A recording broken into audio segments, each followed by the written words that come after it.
Былтыр июльда кабыл алынып, августта президент кол койгон анык эмес маалыматтан коргоо мыйзамын аткаруу механизмин Маданият министрлиги талкууга койду. Кайсы улусунадан же кандай улусын уюм интернет сайтында чыккан маалымат аларга жакпаса, аны алып салуу талабы менен кайрыла алат. Андан ары кандай бир топ иштер жасалууга тийиш.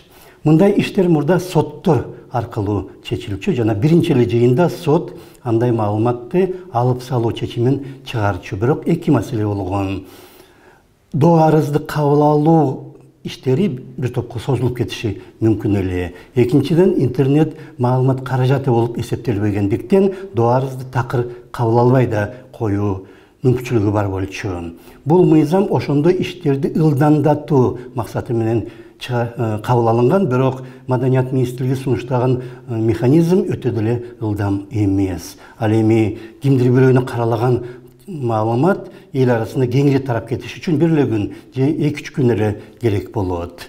Бирок андай иштерди ылдамдатууну бийлик гана жасай алат. Ошондуктан бул мыйзам бийлик үчүн гана пайдалуу.